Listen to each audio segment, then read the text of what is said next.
1944, occupied France. Over Fortress Europe, standing silent sentry, was the highly developed German radar system. By June, 3 days before D-Day, enemy strength in Holland, Belgium, and France had been increased to 60 divisions. German headquarters expected an invasion, but wasn't sure where. Quite accidentally, the crack 352nd Wehrmacht Division was ordered on beach maneuvers to a sector in Normandy which the Allies secretly picked as Omaha Beach. The Atlantic Wall was being reinforced.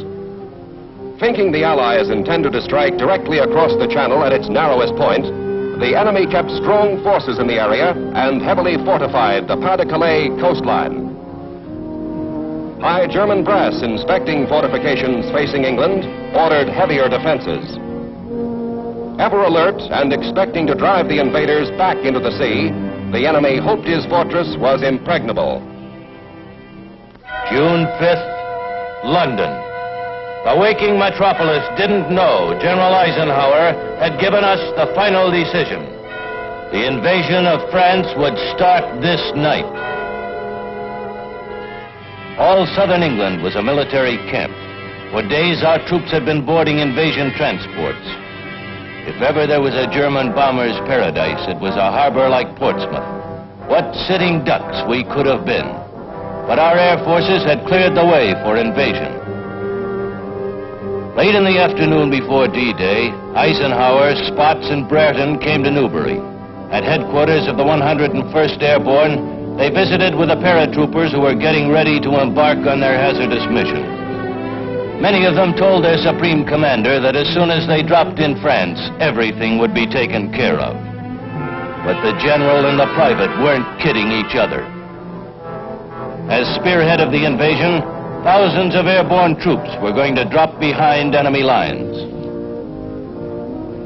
Before the first assault takeoff, in each man's ears rang Eisenhower's inspiring order of the day. Soldiers, sailors, and airmen of the Allied Expeditionary Force, you are about to embark upon the great crusade toward which we have striven these many months. The eyes of the world are upon you. Your task will not be an easy one. Your enemy is well trained, well equipped, and battle-hardened. He will fight savagely. But this is the year 1944. The United Nations have inflicted upon the Germans great defeats. Our air offensive has seriously reduced their strength in the air and their capacity to wage war on the ground. The tide has turned. I have full confidence in your courage, devotion to duty, and skill in battle. We will accept nothing less than full victory.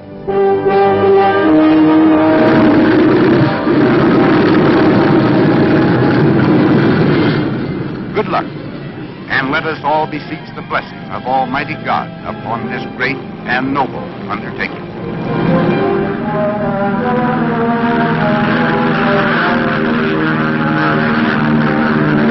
This was really it.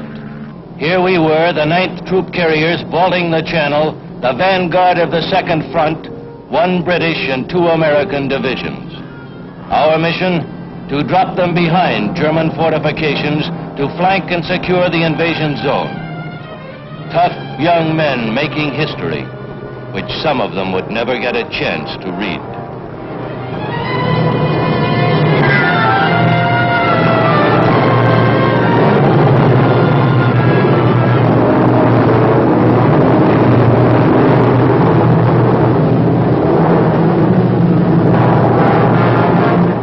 Historic France, with memories of ancient invaders, was being invaded again.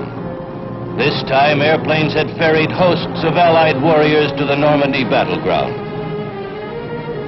The element of surprise was effective as airborne troops, some led by General Matthew Ridgway, dropped in the appointed areas behind the proposed landing beaches. Now the battle to control the gateway to France. Men we had delivered from the skies were launching the liberation of Europe.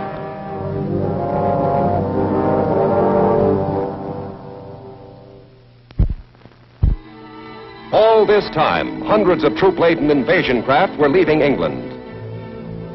June saw the highest winds and roughest seas experienced in the English Channel for 20 years.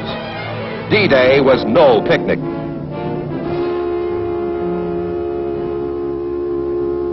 At busy airfields ranging from Devon to Lincolnshire, we marked our aircraft with D-Day stripes and loaded them with reinforcements. Everything from motorcycles to howitzers and armies of men. Last-minute hookups were ordered. Almost a year ago, we had run a similar glider operation to Sicily. Then, as now, under the watchful eye of men like General Hoyt Vandenberg, we prepared for the big show. The plan, after a night drop, now called for reinforcements. These slow-moving, unarmed gliders lumbered off and headed for Normandy to accomplish a miracle. We were engaged in more than airlifting troops and weapons. Air power, leading actor in the prelude to invasion, now played another important role in the unfolding drama that was D-Day. Airplanes commanded by Generals Kepner, Anderson, Quesada, and Wayland rolled off British fields to cover and directly support the Allied armies about to hit the beach. The pre-D-Day timetable also called for our planes to warn the French, planes to divert the enemy, planes to smash German radar and communications, planes to attack rail centers, bridges, and airfields. 8,000 planes dispatched to isolate the battle area from the rest of France and help the Allies grab a foothold on Western Europe.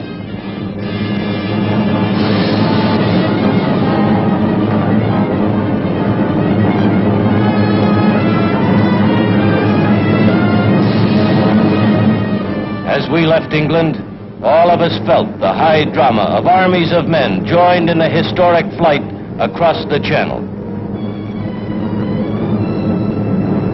Bearing witness to the mighty spectacle were the Allied seaborne forces escorting the U.S. First Army and the British Second Army for the great assault. The invasion schedule now called for a tremendous naval overture.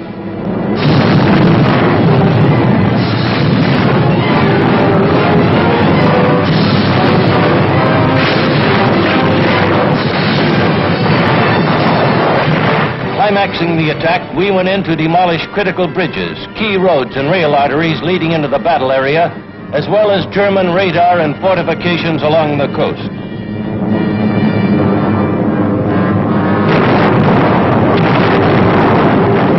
By D-Day, 74 tunnels and bridges leading to Normandy were put out of business.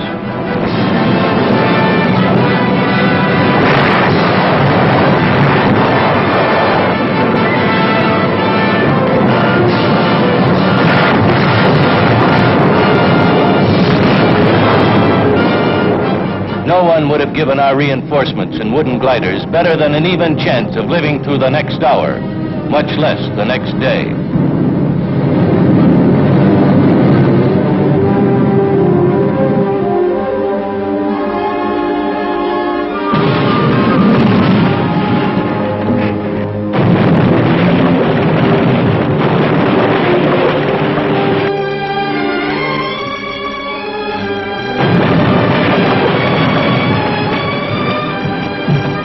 They were wrong. We had a lot in our favor. We had mastery of the air. We achieved complete surprise. And we had guys with guts and faith in freedom on our side. Flying cover over the invasion armada, we watched our guys get ready to hit the beach. Even the Germans didn't interrupt the show. No U-boats, practically no Luftwaffe. Freedom was on the march. Not realizing the extent of the force opposing them, the Germans tried to stop the invasion.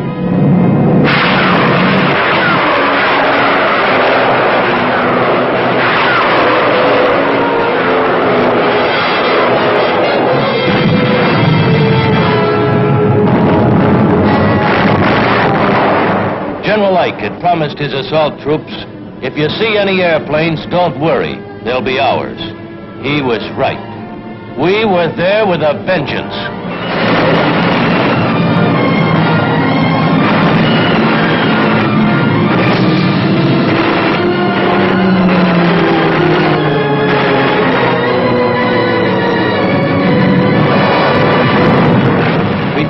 right angles to the British assault points in the American beaches we called Omaha and Utah.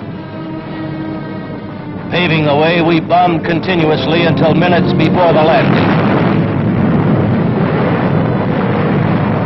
Then, racing toward the beach, the assault force opened up.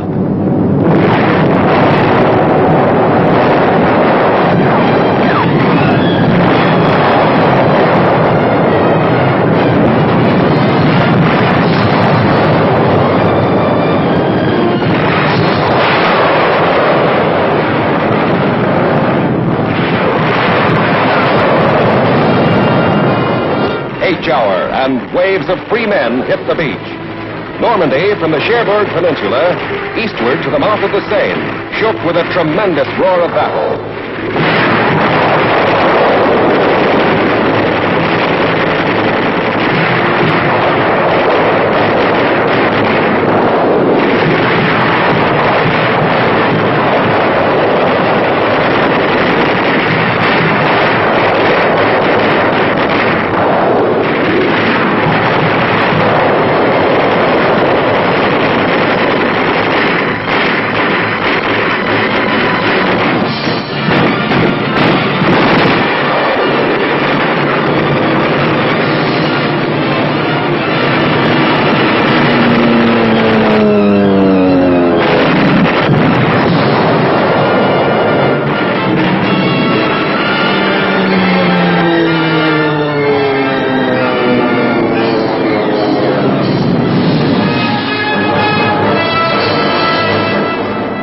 Crust of the German west wall was broken.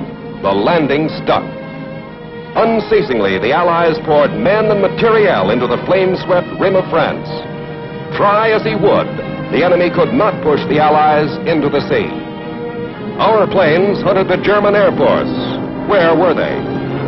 The crippled Luftwaffe had been pulled back to defend their fatherland. Protected by Allied air power, the road to final victory was open. That moment in history, called D-Day, will never die. It spelled life to those who were enslaved, a time of greatness to those who battled, a lesson to would-be aggressors. D-Day, climax of many forces, was spearheaded by the United States Air Force.